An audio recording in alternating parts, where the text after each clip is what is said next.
하나님 말씀 보겠습니다. 사도행전 10장 34절부터 36절까지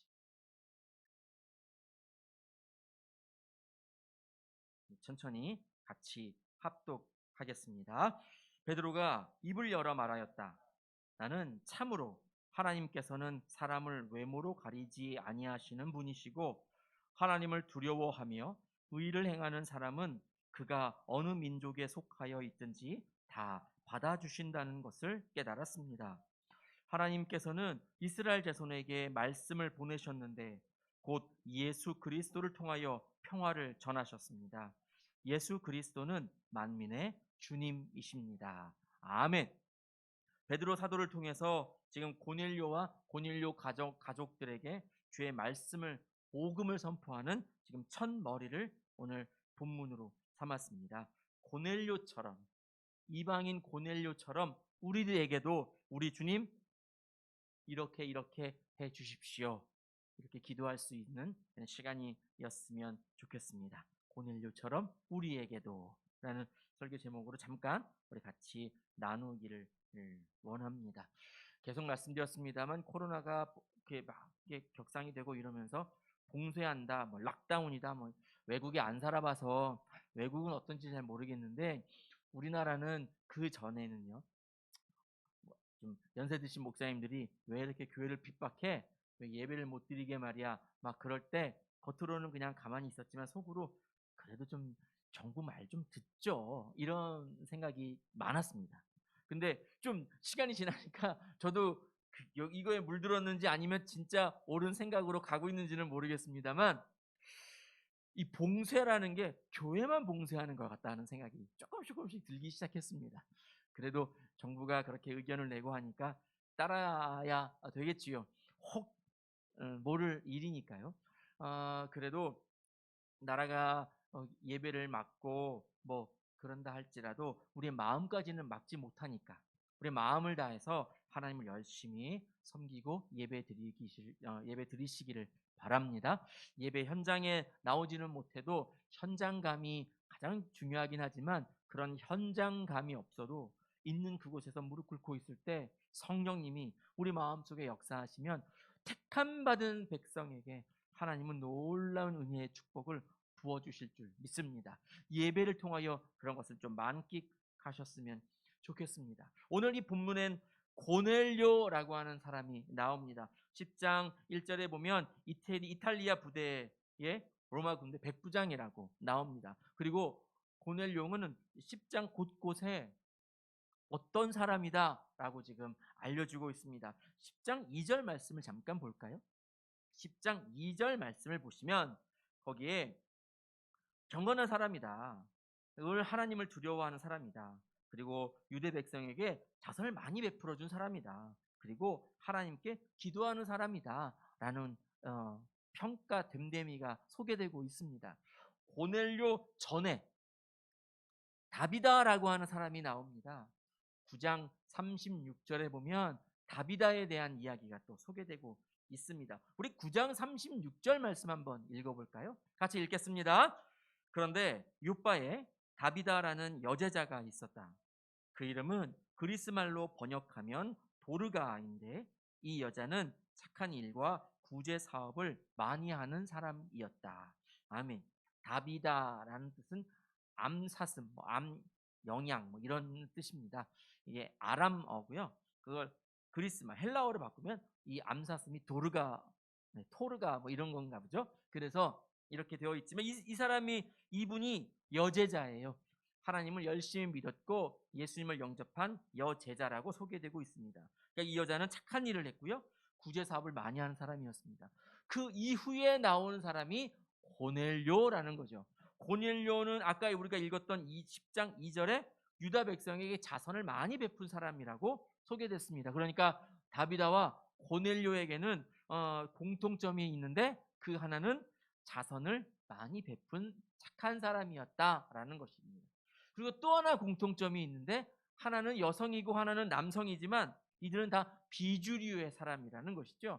사도행전에는 특이하게 비주류의 비주류에 속해 있는 사람에 관한 이야기가 많이 있습니다. 당시에 그러면 주류다. 그럼 누구죠? 유대인들, 하나님 믿는 사람들, 이러한 사람들을 말하는 걸 겁니다.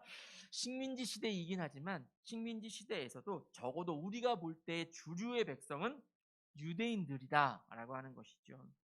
그러니까 다비다와 고넬료에게는 두 가지의 공통점이 있는데, 하나는 비주류에 속한 사람이며 여자니까요. 이방인이니까. 또 하나는 그럼에도 불구하고 자선을 많이 베푼 사람이다 라고 하는 공통점이 저들에게 있습니다. 지금 9장 36절 이하부터 쭉 이런 사람들에게도 예수님이 역사하시고 택하시는구나, 그래서 저들에게 구원과 영원한 생명을 허락하시는구나, 이것을 우리가 좀 알아야 됩니다. 그리고 또 하나는, 말씀 화면에 준비 안 했습니다만, 다비다 이야기의 가장 마지막에 많은 사람들이 주님을 믿었다. 또 고넬료에도 뒷부분에 모든 사람이 주님을 영접했다. 이런 말씀들이 나옵니다. 다비다와 고넬료뿐만이 아니라 그 주변에 있는 모든 사람들까지도 예수님이 택하시고 저들에게 구원을 베풀어 주시는 놀라운 역사하심이 지금 이 두 장에 걸쳐서 기록되고 있습니다. 그런데 우리에게는 어떻지 않냐는 말이죠. 우리는 주류냐? 아니죠. 우리도 지금 비주류에 속해 있지요. 뭐 그냥 교회만 봐도 교회 규모도 그렇지요.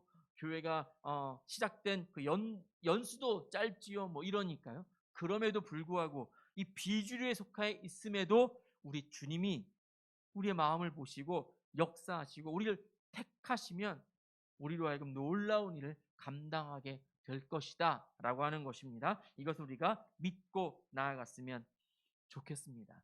오늘 10장은 기승전 고넬료 축복입니다. 사실 막 나가다가 결국은 고넬료와 고넬료 가정이 모두 예수님을 영접하고 성령을 충만하게 받고 세례를 받음으로 주류 사회 안으로 들어가게 되었다라는 것을 말하고 있습니다. 우리가 막 시간이 다가오면 막 초조합니다. 막 초조하고 막 감추기 위해서 때로는 막 태어난 척하지만 저도 모르게 막 손을 막 이러기도 하고 뭐 그렇습니다. 급하면 티가 나게 되어 있습니다. 제가 왜 이런 말씀을 드리냐면 예수님도 급하셨나 봅니다. 마지막 때가 다가오니까 예수님도 진짜로 급하셨나 봅니다. 고넬료 구원하시기에 급하셨을까요? 저는 그렇게 생각하지는 않습니다.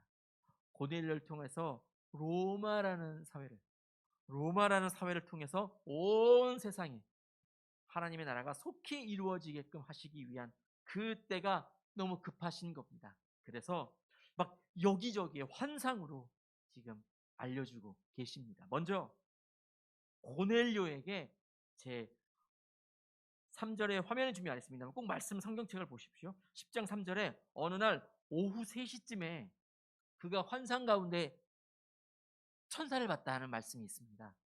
예, 오후 3시는 유대인들의 기도하는 시간입니다.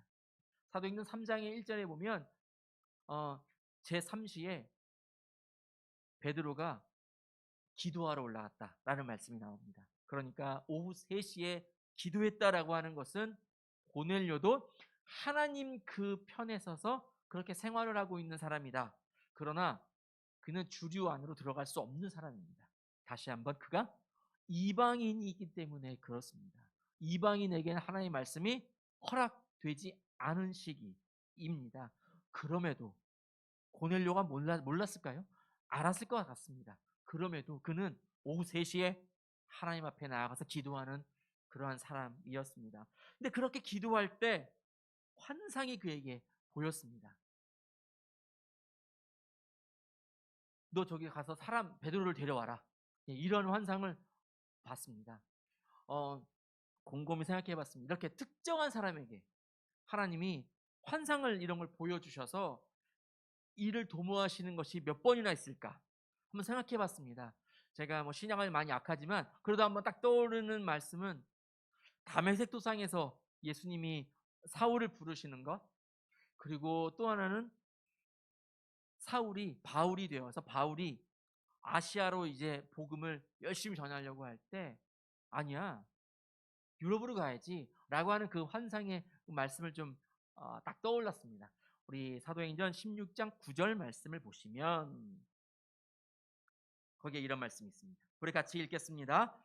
여기서 밤에 바울에게 환상이 나타났는데 마케도니아 사람 하나가 바울 앞에 서서 마케도니아로 건너와서 우리를 도와주십시오 하고 간청하였다. 아멘.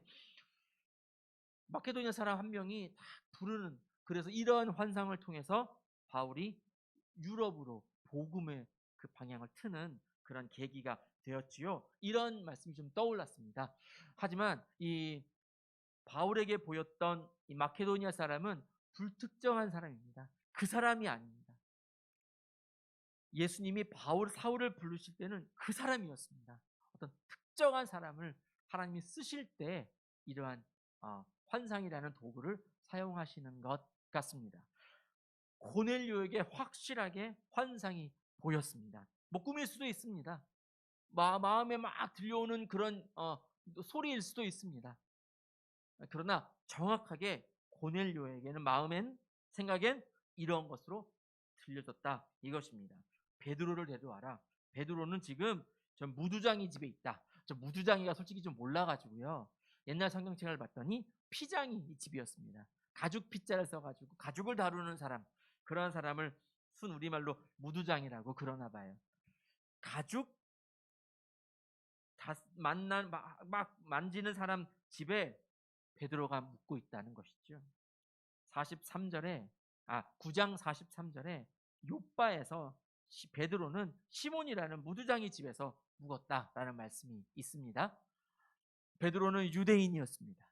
예수님을 영접하고 예수님을 전하는 그런 오늘날로 말하면 기독교 사도입니다. 하지만 그는 유대인입니다. 그래서 이렇게 무두장이 집에서 묵을 수 없는 사람이에요. 유대인은 하나님의 말씀을 받은 경건한 사람이고 거룩한 사람이고, 짐승의 가죽을 다루는 사람은 부정한 사람입니다. 경건한 사람이 부정한 사람과 함께 어울릴 수 없습니다. 그럼에도 베드로가 지금 이 부정한 사람 집에서 여러 날을 묵고 있다는 거예요. 이미 예수님 하나님은 이방인들을 향한 복음의 첫 시작을 이렇게 열고 계신다는 겁니다. 내가 아무리 경건하다 생각할지라도 우리 주님이 판단하실 때는 다를 수 있습니다. 아무리 더럽고 부정하다, 나는 참 너무 연약하다 이렇다 할지라도 주님은 다르게 보실 수 있습니다. 주님이 완전 죄인인 우리들에게도 너 의롭다 말씀해 주시는 그러한 상황이 지금 이것과 마찬가지다라고 하는 것이죠. 지금 베드로가 무두장이 피장이 집에 묵고 있는데 데려오라 그럽니다. 그러면 이 고넬료가 사람들을 보내죠. 어떤 사람들을 보내겠습니까? 로마 백부장이니까 유대인들을 막 아무나 붙잡아다가 보내겠습니까? 아닐 거예요. 이방인들, 로마 사람들을 보냈을 거예요. 군인들을 보냈을 수도 있어요. 자기 휘하에 있는 군인들을. 그러니까 지금 이 피장이 집엔 아주 부정한 사람, 가죽 만지는 사람과 아주 경건한 사람과 또 완전 비주류에 있는 이방인들이 지금 그 한 집에 모입니다. 그런데 베드로가 예수님이 먼저 하나님이 딱 이 환상을 보여주시잖아요. 그래서 야, 이건 지저분하고 이거는 더럽다. 왜 너가 그렇게 판단하냐? 나는 그렇게 말 안 하는데. 이런 것을 알려주시면서 베드로의 마음을 움직여놨던 것이지요. 그러니까 이방인들이 왔을 때 그럼 여기 잠깐 하루 묵어라 라는 그런 권하게 되잖아요. 그 집에 이러한 일들이 일어나고 있습니다. 어느 신학자가 이러한 일을 진짜 아이러니다 라고 말하더라고요. 아이러니. 그럴 수가 없는데 이 집에 이렇게 세 부류의 사람들이 같이 잠도 자고 밥도 먹고 하는 걸 보면 일어날 수가 없는 일이 지금 일어나고 있다는 것입니다. 앞으로 일어날 일들도 일어날 수가 없는 일들이 지금 일어날 거예요. 이방인에게 예수님이 역사하시니까요. 이방인에게 복음이 전달되어지고 있으니까요. 일어날 수 없는 일들이 이제 곧 일어나게 될 것입니다. 그리고 베드로가 그 사람들과 또 23절에 욥바에 있는 신도 몇 사람과 함께 고넬료 집에 갑니다. 고넬료 집에 가고 그가 고넬료를 통해서 하나님의 역사하심을 듣고 이제 오늘 읽은 본문부터 복음이 선포되기 시작했습니다. 그리고 고넬료 가족들에게, 고넬료가 초청한 친척들에게, 친구들에게 복음이 선포되었습니다. 고넬료가 지금 고넬료만 하나님의 말씀을 듣고자 하지 않았습니다. 그래서 그 많은 사람들을 불렀다는 것이지요. 10장 24절 말씀을 보시면 거기에 이런 말씀이 있습니다. 같이 읽을까요? 시작. 그 다음날 베드로는 가이사랴에 들어갔다. 고넬료는 자기 친척들과 가까운 친구들을 불러놓고 그들을 기다리고 있다가. 아멘. 여러분, 우리 마음속에 담고 있는, 우리가 믿고 있는 그 복음은 된장이나 고추장이 아닙니다. 묵힐 수 없는 겁니다. 열심히 선포해야 되는 것이지요. 이것을 알려주고 싶은 마음, 하나님 역사하심을 보여주고 싶은 마음이 고넬료에게 있었습니다. 그가 친척들을, 친구 동료들을 이렇게 모아놓았습니다. 로마 시대에 로마 교회가 발전하고 중세가 걸쳐서 오늘날에 이르기까지 고넬료와 그 가정만 통해서 이루어졌느냐? 저는 그렇게 보지 않습니다. 바로 이 말씀 때문에 동료들, 그러니까 그가 같이 휘하에 있었던 뭐 아랫사람이든지 동기이든지 그 군인들도 지금 이 자리에 몇몇이 모여서 복음을 듣고 성령을 선물로 받았다라는 것을 우리가 알 수 있습니다. 가만히 생각해 보면 고넬료는 이렇게 착하고 아주 경건한 사람이지만 식민지에 백부장으로 나와 있습니다. 좌천됐는지 능력이 없는 건지 뭐 여기까지 이건 모르지만 어쨌든 우리가 생각하기에 아주 승승장구한다 이러한 사람은 본사에 있거나 본진에 있거나 뭐 그 나라에 있거나 그러지 않겠습니까? 그런데 지금 식민지에 나와 있다는 것은 아마 그 나라에서 인정받지 못한 사람일 수도 있습니다. 그럼에도 주님이 그 연약한 사람을 택하셔서 이렇게 하나님의 놀라운 일들을 감당케 하고 계신다는 것이지요. 이것을 통해 보면서 하나님 우리에게도 이렇게 역사하십니까? 그래서 우리를 부르셨습니까? 제가 아멘 하겠습니다 라는 그러한 고백이 우리들에게 있어야 할 줄로 믿습니다. 로마가 그렇게 변화되었다고 믿습니다. 그럼 우리의 가정도 우리 때문에, 우리 나라도 우리 때문에 이렇게 변화되어야 하지 않을까 생각해 봅니다. 옆에 주보에 보면 한 회사를 소개했습니다. 하비라비. 미국에 가본 적이 없으니까 이 하비라비가 뭐 하는 데인지 잘 몰라서 찾아봤더니요. 큰 회사가 아니고 물론 미국이라는 아주 큰 땅덩어리 넓은 나라에서 여기저기 체인점이 있으니까 우리나라로 생각하기에는 좀 상상할 수 없는 큰 회사겠지요. 하지만 미국 상태에서 보면 그렇게 큰 회사는 아닌 것 같습니다. 공예품 도매업을 하는 회사인데 체인을 주로 운영하는 회사로 나오더라고요. 상장하지 않은 것으로 보입니다. 이 작은 회사가 큰 회사들도 하지 않았던 일들을 매번 추수감사주일에, 성탄절에, 또 이렇게 미국 독립기념일에 합니다. 그게 뭐냐면 소개해드렸던 것처럼 신문에 광고를 내는 것인데 예수님의 말씀을 딱 하나의 말씀을 앞에 전면에 내세우면서 신앙적인 문구로 가득 채우는 광고를 낸다는 것이죠. 이번에도 광고를 냈다고 그래요. 이번엔 시편 33편 말씀을 전면에 내세워서 하나님 안에서의 한 국가를 이루자, 그런 뉘앙스의 광고를 내세웠다고 그럽니다. 미국입니다. 국교가 기독교가 아니고 종교의 자유가 있고, 그러니까 당연히 비난의 화살이 그 회사에 쏠리기 시작했다고 그럽니다. 몰랐을까요? 그 회사가 알았을 겁니다.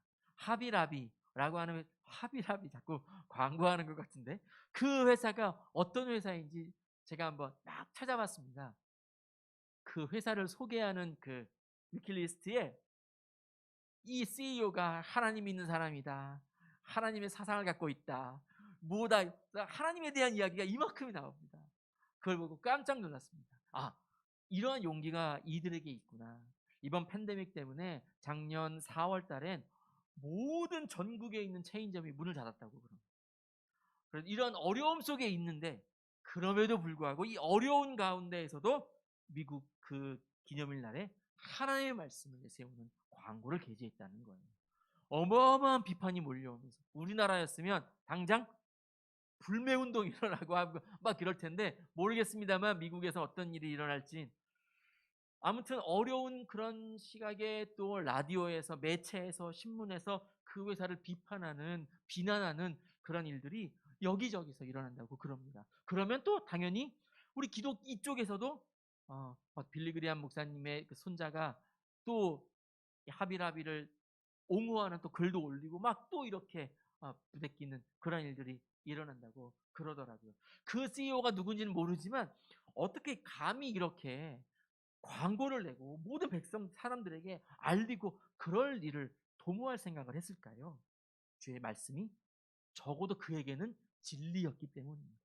진리의 말씀이 그에게는 더 이상 내 마음속에만 있을 것이 아니라 묵힐 것이 아니라 선포해야 된다라는 그러한 마음이 들었기 때문일 것입니다. 고넬료가 자기만 앉아있으면 될 텐데 왜 이런 사람까지 다 불러 모아서 자리를 채웠을까요? 그에게도 하나님의 말씀은 진리였기 때문에 그렇습니다. 진리를 알려주고 싶은 마음, 진리를 함께 듣고 싶은 그 마음이 그에게 있었던 것이지요. 여호수아 24장 15절엔 여호수아가 백성들을 향해서 이렇게 말했습니다. 나와 내 집은 하나님만 믿겠다. 너희들이 믿고 싶은 신 믿어라. 그러나 나는 하나님만 믿겠다. 나와 내 집은. 여러분 이러한 용기가 우리들에게 있어야 할 줄로 믿습니다. 믿음이 우리를 변화시킬 겁니다. 담대하게 나아갈 때 한 걸음 한 걸음 내디딜 때 주님이 우리를 택하여 주실 줄 믿습니다. 왜냐? 우리 주님은 우리들에게서 뺏어가시는 분이 아니라 후히 넘치도록 부어주시는 분이기 때문에 그렇습니다. 다윗이 혼잣말로 나 베들레헴에 있는 우리 고향 우물물이 그렇게 마시고 싶다 이렇게 말했을 거예요. 아마 혼잣말 독백이었을 거예요. 근데 그 말을 들은 세 용사가 몰래 블레셋과의 전쟁이 지금 한창인데 베들레헴에 들어가서 거기서 물을 길어 왔습니다. 다윗이 그 물을 마셨습니까? 아닙니다. 하나님께 주님께 바쳤다 라 그랬습니다. 주님께 바쳤다라고 하는 것은 하나님 전에 부었다 이거겠지요. 아무도 물을 마시지 않았습니다. 그래도 다윗은 높이 하나님께 높임을 받았습니다. 사람이니까요. 예수님께 몇몇 명이 모여 있는데 다 이제 말씀이 끝나고 배고프다고 여기저기서 소리가 나올 때 예수님의 제자 중에 한 명 안드레가 그 아이의 오병이어를 예수님께 드렸습니다. 예수님 이것을 어떻게 했지요? 그 몇만 명을 다 배불리 먹였다. 요한복음 6장에 나와 있습니다. 요한복음 6장에 예수님 이거밖에 없는데 요한복음 6장 9절입니다. 이거밖에 없는데 이걸로 뭐 되겠습니까? 그러나 안드레는 선생님만이라도 새 용사가 다윗 왕만이라도 이 물을 축이소서 이런 것처럼 우리 예수님 선생님만이라도 이것으로 이 아이가 줬으니 배를 채우십시오 이런 마음이었을지 모릅니다. 그러나 예수님이시기에 당신 혼자 배부를 것이 아니라 그 몇만 명 모두에게 풍성히 배불리 원하는 대로 먹였다라는 말씀이 6장 9절 이하에 나옵니다. 여러분 우리가 믿는 그 하나님, 우리가 믿는 예수님은 이러한 분인 줄 믿습니다. 이러한 분 앞에 우리가 모든 것들을 다 내어 드리기를 원합니다. 그 전에 우리는 너무 고넬료의 사람 됨됨이만 봅니다. 착했다. 자선을 베푼 사람이었다. 하나님을 두려워할 줄 아는 사람이었다. 그 앞에 기도할 줄 아는 사람이었다. 하지만 그것만으로 그는 구원받을 수는 없습니다. 오직 예수 그리스도를 믿는 믿음이 있어야, 주님을 모시는 마음이 있어야 그는 구원받을 수 있을 겁니다. 하나님이 지금 그것을 알려주고 있습니다. 그가 이렇게 아주 착실하게 살지만 세례를 통하여 거듭나야 한다. 이것을 우리들에게 알려주고 있는 듯합니다. 베드로 사도를 통하여 그와 그의 모든 사람들이 그 곳에 있던 사람들이 다 성령 세례를 받고 하나님을 믿는 사람이 되었습니다. 구원을 받는 사람이 되었습니다. 영원한 생명을 누리고 나아가는 사람이 되었단 말입니다. 우리도 이렇게 가만히 있을 땐 아무것도 할 수 없는 사람, 그저 착하구나 이런 말만 들을 수 있는 사람이었을 따름입니다. 그런데 예수님이 우리를 택하시고 예수님이 우리를 부르시고 그래서 우리가 예수님을 믿고 마음속에 영접하고 나아갔더니 우리에게 영원한 생명을, 구원을 허락하여 주셨습니다. 이제 문제는 이것을 우리의 마음속에서 묵힐 것이냐 아니면 선포하고 새로운 열매를 맺게 할 것이냐, 이것입니다. 이 두 가지 갈래 속에서 우리가 여러분 나아가기를 원합니다. 어려움이 있고 힘들고 쭈뼛쭈뼛하고 그러지만 우리의 복음이, 우리가 진리라고 믿고 있는 이 복음이 선포되기를 원합니다. 주님이 원하신 대로 우리도 그렇게 나아갔으면 좋겠습니다. 말씀 다시 한번 볼까요? 사도행전 10장 43절 44절 말씀 우리 같이 보기를 원합니다. 10장 43절 같이 읽겠습니다. 이 예수를 두고 모든 예언자가 증언하기를 그를 믿는 사람은 누구든지 그의 이름으로 죄사함을 받는다고 하였습니다. 베드로가 이런 말을 하고 있을 때에 그 말을 듣는 모든 사람에게 성령이 내리셨다. 아멘. 베드로가 열심히 이 이방인들에게 절대 주류 안으로 들어올 수 없는 사람들에게 복음을 선포했습니다. 당신 때문에 예수님이 죽으셨습니다. 당신 때문에 예수님이 피 흘리셨습니다. 그리고 그를 믿는 사람은 누구든지 누구를 막론하고 죄사함을 받는다고 하였습니다. 아멘. 여기저기서 아멘 하고 있을 때 그때 성령님이 그 자리에 내리셨다라는 겁니다. 여러분 우리도 다시 한번 말씀드립니다만 주류에 속한 사람은 절대 아닙니다. 우리도 이방인이요, 우리도 연약한 사람들인데 그럼에도 불구하고 주님이 우리를 택하셔서 우리로 하여금 주의 일을 감당케 하셨습니다. 그 이유를 우리가 알아야 합니다. 하나님 우리를 통해서 무엇 하기를 원하십니까? 우리를 통해서 우리 주님이 어떤 일 하기를 원하십니까? 여러분 이것에 우리가 순종하기를 원합니다.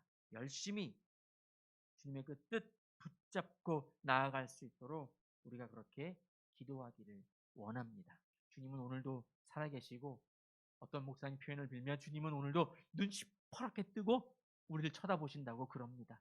우리도 똑바로 뜨고 주님을 온전히 바라보고 찬송하고 나아가기를 원합니다. 이러한 팬데믹 시대에 우리 주님은 이러한 팬데믹 시대에 나도 좀 쉬자 그러시지 않습니다. 지금도 열심히 일하고 계시는 우리 주님을 우리가 바라보고 나아가기를 원합니다. 우리 같이 기도하겠습니다. 주님이 이 자리에 임재하시고 각 처소에 임재하셔서 우리의 마음을 어루만지십니다. 일을 하자 그렇게 권면하시고 계십니다. 아멘. 순종하기를 원합니다. 어렵다 하면 정말 한없이 어려운 것인데 아멘 하면 또 한없이 아멘하고 그렇게 움직이는 성도가 되지 않을까요? 열심히 주님 고백하고 주님 찬송할 수 있었으면 좋겠습니다. 주님, 저희를 택하신 주님, 저희를 사용하시기 위해 택하신 주님, 이 세상을 변화시키기 위하여 저희를 택하신 주님, 주의 일을 속히 이루소서 그렇게 고백할 수 있는 부르짖음이 되기를 원합니다. 주의 이름 한번 부르고 통성으로 기도하겠습니다. 주여